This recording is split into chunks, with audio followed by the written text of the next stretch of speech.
हाय viewers, एक नई video के साथ आपके सामने हाजिर हैं। उम्मीद है आप सब खैरियत से होंगे। इस वीडियो में हम वेंडर की इनवॉइस पोस्ट करेंगे FB60 से। FB60 से वो इनवॉइसेस पोस्ट करी जाती हैं जो विदाउट पीओ बेस हों, यानी मैं डायरेक्ट वेंडर की लायबिलिटी जनरेट करता हूं और उसके अगेंस्ट पर पेमेंट कर देता हूं।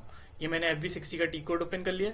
इसमें मैं एक वेंडर सेलेक्ट कर लेता हूँ। यहाँ पे मैंने डेट सेलेक्ट कर ली और एक अमाउंट ले लेता हूँ मैं 9999।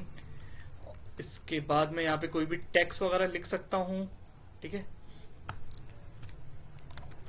टैक्स एंट्री मैंने GL सिलेक्ट किया।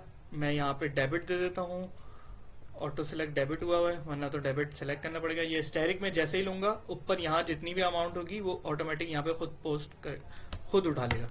M1 का टैक्स कोड मैं M1 ले लेता हूँ क्योंकि M1 पे अभी मेरा कोई टैक्स नहीं है। मैं टैक्स की अलग से सेपरेट वीडियोस बनाऊंगा जिसमें टैक्स के सारे टॉपिक्स एक साथ कवर होंगे। तो अभी फिलहाल मैं अपने सिनेरियोज में कोई टैक्स को इन्वॉल्व नहीं कर रहा। और यहाँ पे मैंने एक कॉस्ट सेंटर ले लिया क्योंकि ये मेरा CO के बगैर, कॉस्ट ऑब्जेक्ट के बगैर ये मैं एंट्री पोस्ट नहीं कर सकता इस GL में। इसको मैं पोस्ट करता हूँ और ये सिर्फ मैसेज दे रहा है कि इस वेंडर के ऊपर 14,355 का एक एडवांस है।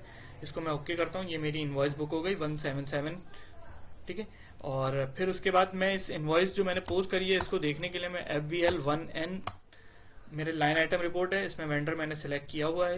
ये ओपन आइटम पे मैं चेक लगा देता हूँ और इधर नॉर्मल आइटम सिलेक्ट कर लेता हूँ और इसको एग्जीक्यूट कर देता हूँ। तो ये देखें मेरा 9999 की इनवॉइस 177 की पोस्ट हो चुकी है। ठीक है, अभी ये रेड हो रही है क्योंकि ये ओपन आइटम पे खड़ी हुई है। अब जैसे ही मैं इसकी पेमेंट करूंगा तो ये रेड से ग्रीन हो जाएगी और क्लियर आइटम पे चली जाएगी। ठीक है, थैंक्स फॉर वॉचिंग। उम्मीद आपको वीडियो पसंद आई होगी।